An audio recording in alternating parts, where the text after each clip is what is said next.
Protestants of the North and South could learn what the priests, nuns, and monks who daily land on our shores under the pretext of preaching their religion were doing in our schools and hospitals as emissaries of the Pope and other despots of Europe to undermine our institutions and alienate the hearts of our people from our Constitution and laws and prepare a reign of anarchy here, as they have done so in Ireland, Mexico, Spain, and wherever there are people that wish to be free, they would unite in taking power out of their hands. The Jesuits never forsake. Washington, that was from Lincoln.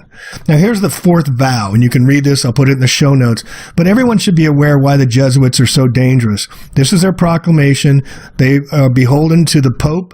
Pope is closest to Jesus, so whatever the Pope says, they will do. This is their pledge. This is the fourth vow. Quote, I furthermore promise and declare that I will, when opportunity present, make and wage relentless war, secretly or openly, against all heretics, Protestants, and liberals, as I am directed to do so, to extirpate and exterminate them from the face of the whole earth. Exterminate them from the face of the whole earth. And that I'll spare neither age, sex, or condition, and that I will hang, waste, boil, flay, strangle, and bury alive these infamous heretics, rip up their stomachs and wombs of their women, and crush their infants' heads against a wall in order to annihilate them forever from the execrable race. From their execrable race. These are priests taking these vows, folks. These are the ones you see in church. These are the ones wearing the robes and paying holy homage to the poor and saying we've got to help them. Okay, let's go on. That when the same cannot be done openly, I will secretly use a poisoned cup, the strangling cord, the steel of the poignard, or the leaden bullet, which they used on Lincoln and Kennedy, regardless of the honor of rank, dignity, and authority of the person or persons, whatever may be their condition in life, either public or private, as I at any time may be directed to do so by any agent of the Pope or the superior of the Brotherhood of the Holy Faith of the Society of Jesus. Can it be any more clear what they want to do to us, folks?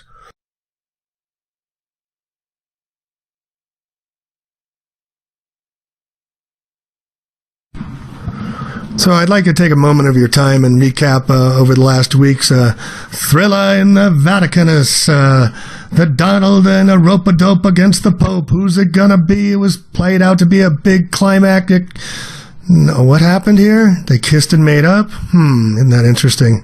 I was actually on a wall painted in Rome before the event, but Donald brought his kids and they all behaved really well. They were wonderful. Everybody got along. They stuck some gum under the seats, but hey, kids are kids. And here's the Pope and Donald just meeting. Notice the checkered floor in the back. Symbolism? Before that, he went to Saudi Arabia, the President of the United States, the strongest country in the world, the greatest, most powerful man in the world. And he went with his Saudi Arabia buddies, all the rich men, human rights abusers, wealth by oil extraction and child abuse. And who's to say we're any different? But, what do they want to do when they get together? The Donald and Saudis of immense wealth who had all the guys who flew into the buildings on 9/11. I think there were 17 or 21, they said, is the official story. And they want to go around, hold a globe ball. They all want to walk around. Look at this. Everybody, all men, it looks like, except for Melina and White, all want to go around and they want to hold balls. Interesting sidebar to testify. This comes from holding your testicles. You used to have to hold your testicles to testify, and that's why only men could testify in the original courts. But then they celebrate putting their hands around some balls. Isn't that great? And then the Donald doing his worship, he goes in and puts on his yarmulke like a good little boy, and he pledges allegiance to Israel, so everybody will think it's Israel, and that, that'll be that. But I want to bring attention to the colors here. You've got Melina in white, and you've got Trump's daughter in white, and Trump's wearing the yarmulke in black, which is very symbolic, which we'll get right into right now. So in ancient times, back to ancient Asia, the picture was worth 10,000 words, not 1,000 words as has been said around now. The Egyptians on their pyramids, which still stand today 3,000, 10,000 years later, used imagery because it's symbols, icons, images, gestures, those kind of things that rule the world. And if you know how to look for it, you can see how it goes. And so here we get into the different colors and who's wearing the yarmulke, or is it Jews who are wearing the zucchetti? I mean, here we go between the Jews and the Roman Catholics, who started who owns who. Well, it's very obvious once you get into it who owns who. So here's the Pope Francis, the first Jesuit in 600 years wearing a yarmulke or a zucchetti, depending on who you're talking to. But this is part of the zucchetto, is part of the uniform of the Roman Catholic clergy. Its name comes from zucchetta, the diminutive of zucca, gourd, or by extension head. Zucchetti is only a nickname for the undersized hat, which is officially called a pallialis. Back in 1290, a fresco of Francis Assisi shown the cardinals wearing them. So the Pope and only Pope is white. Cardinals wear scarlet ones. Bishops and other such figures of similar rank wear violet zucchetti, and lower-ranking priests wear black ones if they wear them at all. So Trump is wearing a blue, which is a color of the Knights of Columbus, which we'll get into a little while. And we'll also get into a one world government, which we'll get into in a little bit here as well. And here we have the happy family with the Pope, who looks really happy too. Notice they're dressed in black. They've got yarmulkes on, all of them, and they're wearing the black, and the Pope's wearing the white, but they're not very happy here. Please note the Masonic pillars in the background and the black and white floor, all Masonic symbolism. Here you see Trump and his wife Melania in Israel. They're wearing the yarmulkes, all of them, except for her. She's the one wearing white without the yarmulke, which I find very interesting. She's always in dark shades. She's hidden. She's always hiding her eyes for some reason, but it's very telling that she's wearing white and she's not wearing a yarmulke for whatever reasons that it may be. So I want to recommend a book by Bill Hughes, and it gives you an overall, it's a very short book, but it's excellent, The Secret Terrorists, and gets all into the history of the Jesuits in the United States. And I'm going to get into a little bit how the Jesuits founded the current order we live under and how they rule by their secret ways. We are programmable. That's the nature of the human being, Mark Passio. So if they can program us, they can tell us and get us to do whatever they want. Mind control has existed since the dawn of time. Only the methods have changed. John Rappaport.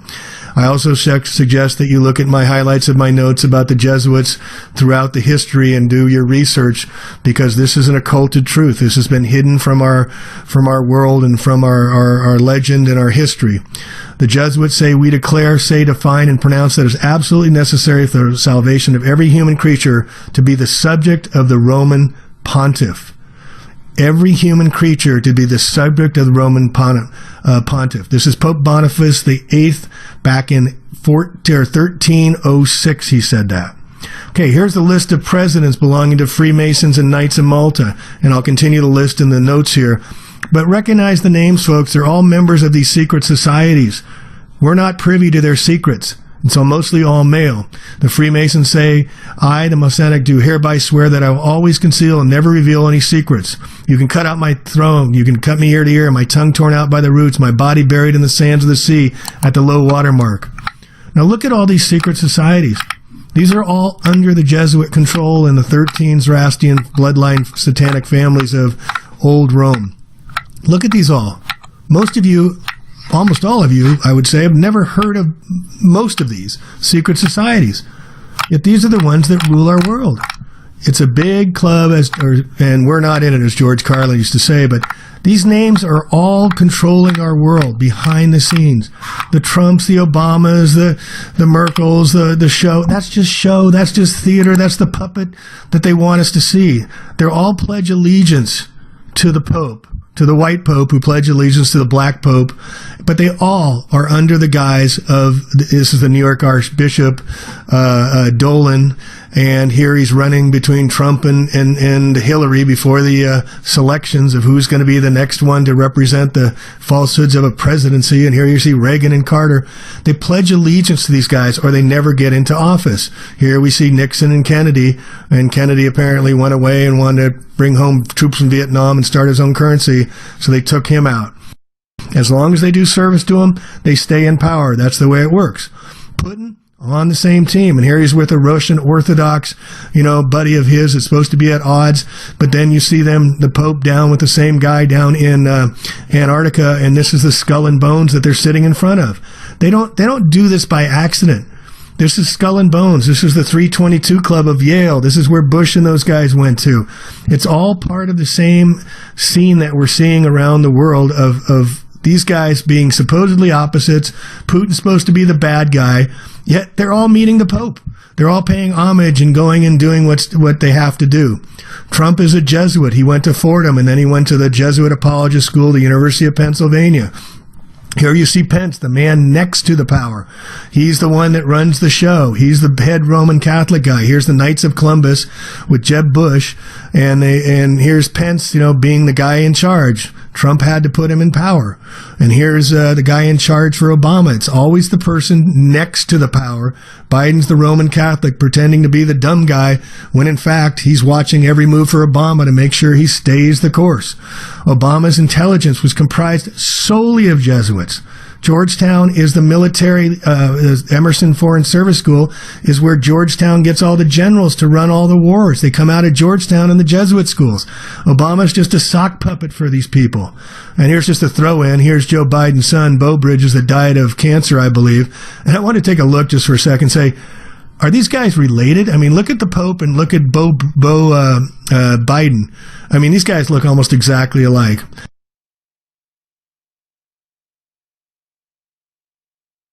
So I want to get into who runs the show, who's the big overlord, who the they are. And here's a good pyramid structure. It's got the world monarchy at the top.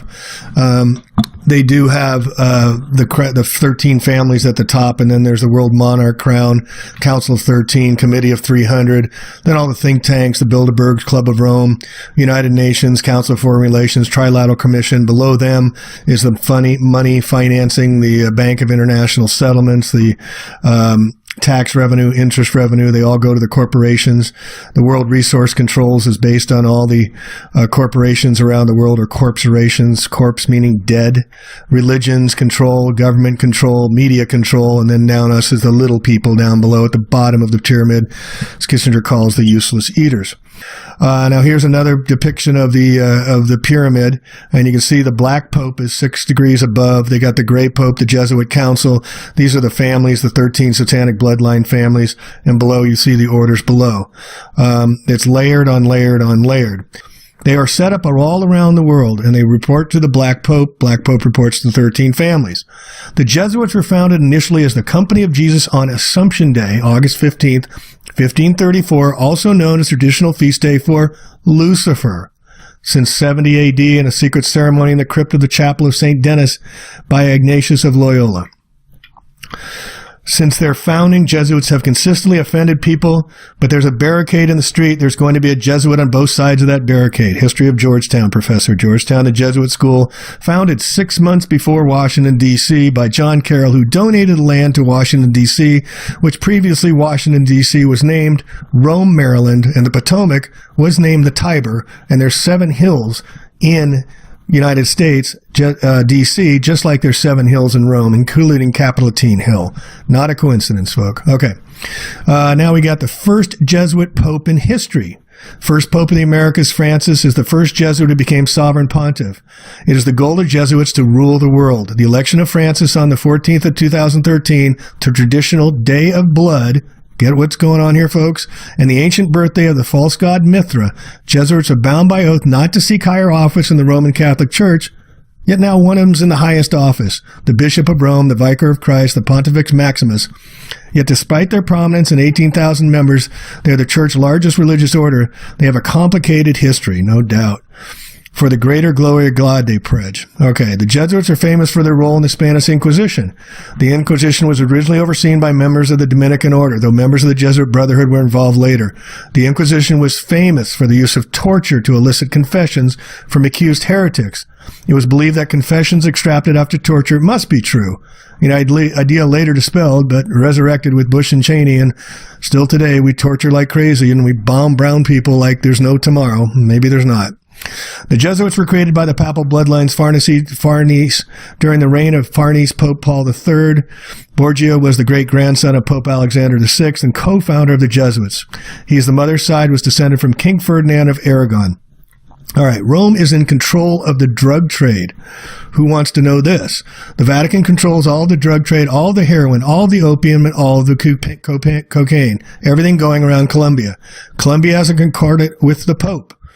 Hitler had a concordant. Mussolini, Franco, they went to set up a concordant here with Reagan in 1984. Colombia has a concordant. Do you think drugs running out of Colombia with a country that hasn't concordant with Rome is not controlled by Rome? If Rome didn't want the drug trade, it wouldn't be there. It's run by high mafia members out of the country of Colombia, subject to the Jesuit general. And the Jesuit general ran the opium trade a couple centuries ago out of China, the silk trade, the pearl trade. The movie Shogun is but a scratching surface of the Jesuit black ships that trafficked in all the silken pearls and gold and opals they could pull out of East, including opium. This is the true world power system right now. The Roman Catholic Military Order, the Southern Military Order of St. John, the Hospitalier of Jerusalem, the Rhodes in Malta, the Knights of Malta wielding unchecked power behind the scenes. Centuries of high-level Satanists practicing ancient Babylonian, Egyptian-style mass human child sacrifices to Moloch. That's the owl that you see in Bohemian Grove, directed by superior father generals, black popes, and general councils, Jesuit provincials, and coadjutors throughout the world. This is the true power behind the Vatican, papacy, and Holy See, Roman Curia, sworn to uphold the bloody oath of the fourth vow, which I read earlier. Jesuits, formerly monks, now masquerade in the guise of priests.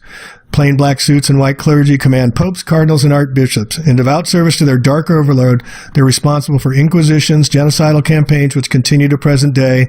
They created the conflicts in World War I, World War II, the Korean War, the Vietnam War, countless political assassinations, and the current crusade against the Islamic world, and the coming World War III, all Jesuits-inspired plots. See Albert Pike, written back at the turn of the 20th century, for his prediction about World War III that is coming through today about the attack on Islam. It was the Jews aligned with the Pope who published the Protocols of Zion. Now, this is another thing to blame the Jews so that the heat is off of the Jesuits. They're the ones in the government. They're ones behind professional sports, Pittsburgh Steelers, Knights of Malta, Detroit Lions, Knights of Malta, and so on and so on. Walt Disney, a 33-degree Freemason. I list a little later all the different Freemasons and Knights of Malta members, and you'll recognize many of these names. And here's your Mr. Pope Francis with Joe Biden, his handler, his confidant who watches Obama giving all the secret societies. Here's the Owl Moloch look, the Bohemian look.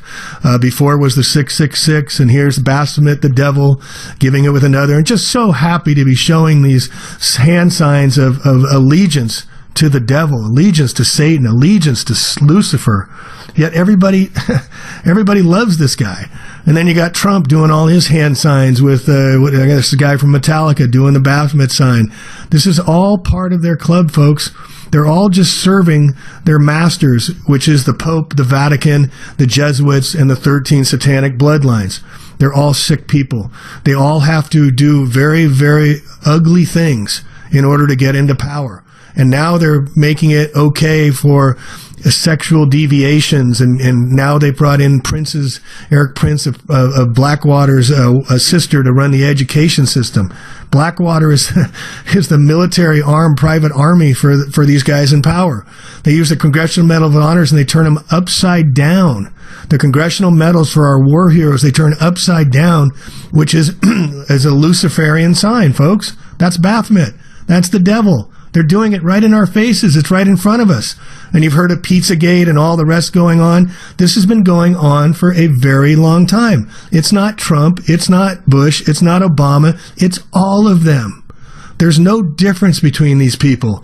You will see that over time, if you look, there's Aleister Crowley, the beast, the great beast, and on a shirt of Obama.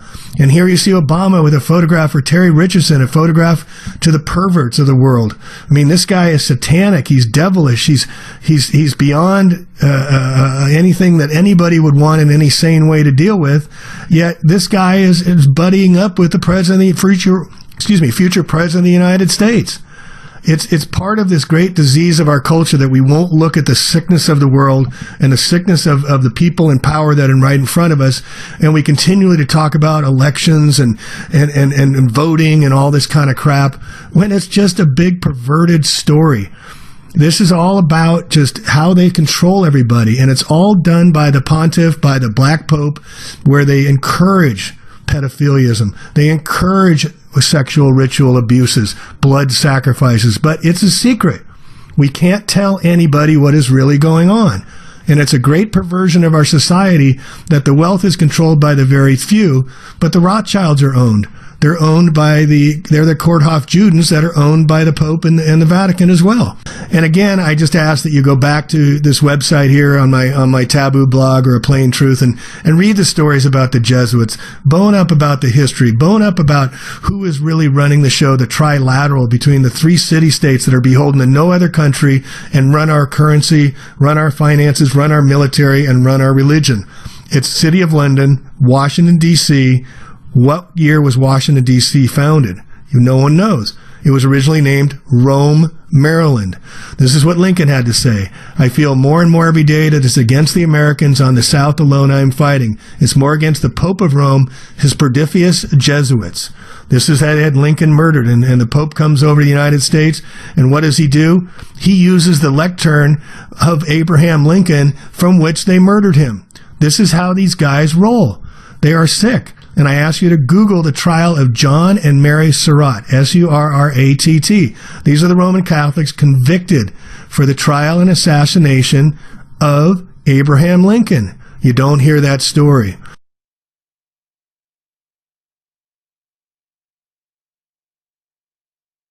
So again, these guys are playing us like, we're against Putin and Putin's against us and we got these conflicts. But let's get a little bit into who Putin is and what the history of Russia is before we start delving into all the rest of this stuff that, we were at war with Russia and that Putin's the bad guy. And, that's not true at all. They all have Jesuit handlers. They all have their power base behind them. And as you'll see right here, it's been going on for a very, very long time. So, as I said, it's not the person in power that you hear about and see. It's the person next to them that is really the handler for the person in charge. They're always right next to them. Stalin was handled by the Jesuits, as we'll get into. Heinrich Himmler, the self-appointed Black Pope, he assassinated or tried to assassinate the Black Pope at the time during World War II. He was the handler for Hitler. Joseph Biden, the Roman Catholic, handler for Obama. And now Pence is the handler for Trump. They're all on the same team. All right, one way you know that we're all in one world government is that your debt follows you everywhere. There used to be 6 countries that were not members of the Bank of International Settlement out of Geneva run by the Rothschilds. Home to the Rothschilds, secret bank accounts, treasurer of the Vatican. Switzerland was never been invaded during World War II because they're a, quote, a neutral country. Now, the 6 banks used to include Iraq, Libya, and Afghanistan, but now the only 3 banks that are not central to the Bank of International and clear through the Bank of International Settlement are Syria, North Korea, and Iran. Wonder why we're at war with those people. I also encourage you, I'm not going to get into it, read the Georgia Guidestones in Elberton County, erected in 1991 by a man representing himself as R.C. Christian, calling for the reduction of the earth by population by 96%. Didn't give a date, though. All right, Joseph Stalin, born Yosef Vissarionovich Djugashvili, better known by his adopted name Joseph Stalin, meaning made of steel. He was born to influential Catholic parents, graduated 1892, first in his class at age 14 from the Orthodox Seminary of Tiflis, a Jesuit institution trained by a Jesuit priest. Jesuits remained in Russian territory after the order was banned. They maintained control, including the seminary. Stalin himself humbly admitted the Jesuit control of the institution in his famous interview with Emil Ludwig, but do you admit the Jesuits have good points? Stalin, yes, they are systematic and persevering and working to achieve sordid ends, but their principal method is spying, prying, worming their way into people's souls and outraging their feelings. Stalin's closest friend was a fellow classmate, Krikor Bedros Agajanian, the future Grigory Pierre Cardinal Agagianan, a powerful and ruthless Catholic cardinal who went on to control the death camps of Siberia under Stalin's rule. Lenin, like most of the Bolsheviks, regarded Stalin as a double agent of the Jesuits. Folks, we talk about the Holocaust and the Jesuits and being anti-Semite and talking about what's been reduced from 6 million down to now 1 million or less of Jews being killed in the Holocaust.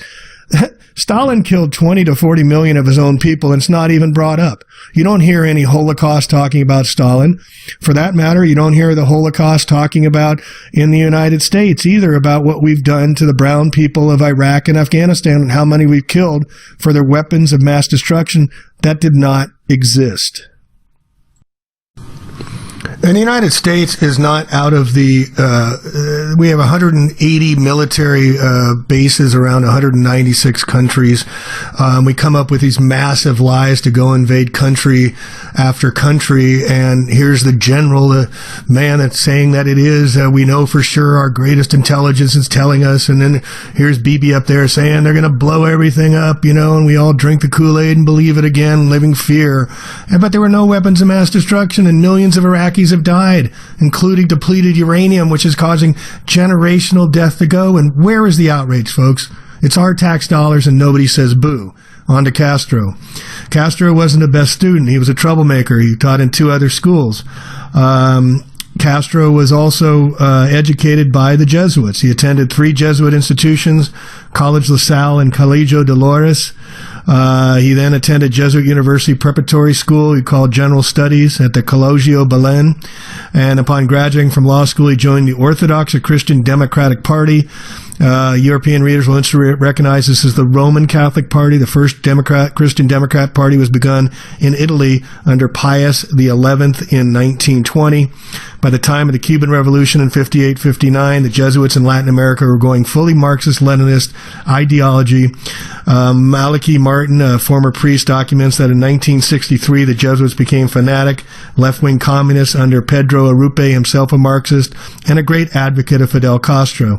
From Martin's book, quote, The Jesuits and the Betrayal of the Roman Catholic Church, How the Jesuits Proceeded to Foment Communist Revolutions Throughout Latin America, Africa, with Castro's aid. They play both sides of the game.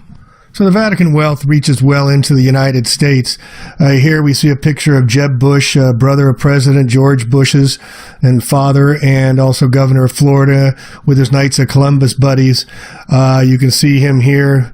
He's kneeling down in front of the Pope, paying homage. This is their image, the Knights of Columbus.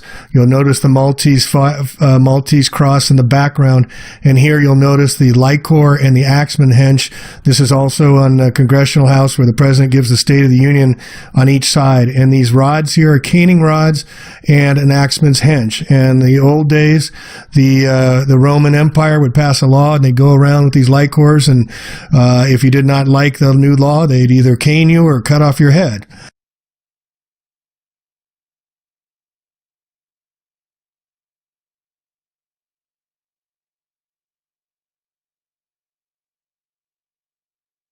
And as you can see here, the Knights of Columbus, you also see FDR sitting there with all his buddies, the Shriners, super happy to be part of these secret clubs and secret societies that run our world today. But what I want to really show you is the wealth of the Knights of Columbus.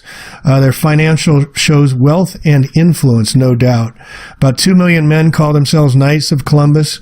Reported revenues of $2.2 billion in 2015, folks. And they use their influences here, would understand this organization's leaders to become more powerful and influential in ways unimaginable in 1882, allegedly when it was founded. For more than a decade and a half, under the leadership of a former political operative, Knights of Columbus have used their enormous wealth to influence the direction of the church, underwriting think tanks and news outlets, while gaining entry to some of the highest levels of decision-making in the church. So as Pope Francis pontificates, like all the other popes before him, about helping the poor and taking care of the poor, when the Vatican is the richest country in the world, you can see how it trickles down here. The quote from Francis is what everybody sees. Hey, I'm a champion of the poor. Oh, but he had to fire a German bishop who spent $43 million to remodel his pad. But It's right in line with what's going on in the United States.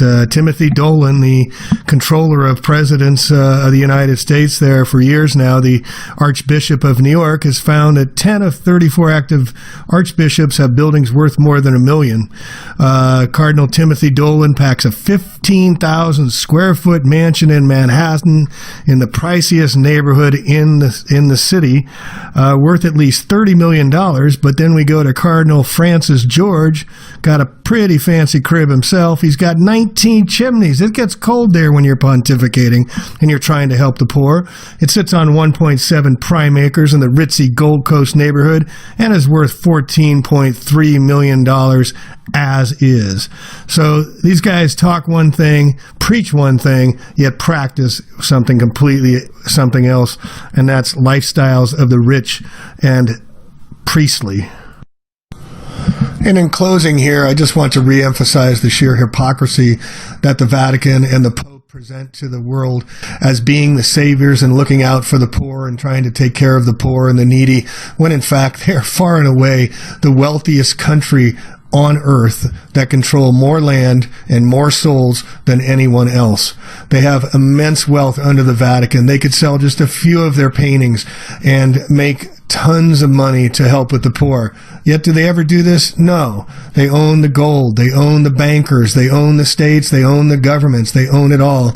And it's time we all wake up and we stop supporting the madness and try and wake others up as well. For until we get critical mass, we are never going to be able to change what has to be changed. They have designs for us, folks, and it's not very good. Please bone up on the Black Pope. Learn about who is really in charge. Learn about who really makes the rules in this world. Learn about the Knights of Malta and their Maltese cross and how you see it on everything from Christopher Columbus to Switzerland. You see the Red Cross. Learn about all the secret societies that you've never heard of. Learn about their memberships and what they control above all. And also notice that when you see the Pope, you'll also see the Knights of Malta and the Jesuits right next to them. Those are the ones that are in power. Learn about Queen Elizabeth, the Grand Dame of the Knights of Malta. She's a member of the club, and we're not in it. Learn about Nelson Mandela and Desmond Tutu, supposedly great guys that are helping the earth, and they're secret society members as well. Learn about all the Shriners of Hoover and FDR and all the rest of these guys playing on the same team for the church. Learn about the symbols, about what they mean. Fordham University, what was that? As a Jesuit school where Donald Trump went to. And learn why nothing ever gets better. Learn how we got our morals wrong, where we go and bomb people and kick people off their lands while having presidents that have wives in the office that are sexually deviant, if you want to call it that. And learn about why Time Magazine and everybody else supports the Pope at all costs. And please, look at this list again. Look at all the players that are part of the secret societies over history. Study it and you'll learn. We've all been lied to for a very, very long time, and the lies have to end, and it starts with education. So hopefully this video doc has helped provide you with education. Sorry if I went too long, but I wanted to cover it in extents about who is in power and who they are, and you can better understand why nothing changes and nothing's going to change until we all educate ourselves, and then we educate others. We speak out our truths about who is really in power and really in charge. It's a club and we're not in it, and they have designs for our destruction. Google silent weapons for quiet wars and learn about the vaccines. Learn about the geoengineering. Learn about the toxic foods they won't even say. Learn about synthetic meats. Learn about all the toxicity going on in our world. Learn about Alzheimer's increasing by 55% and jumping through the roof. As people are dying earlier, their minds are going from all the toxicity in our nervous systems and in our brains being sprayed from above, consumed in our foods, and digested into our bodies without our knowledge, without our consent. But that makes Wall Street go higher. That makes vaccine companies and big pharma richer. It's all by design, folks, and it's all by design. So please wake up. Please tell your friends. Please educate yourself, and we'll catch you in the next video, Doc.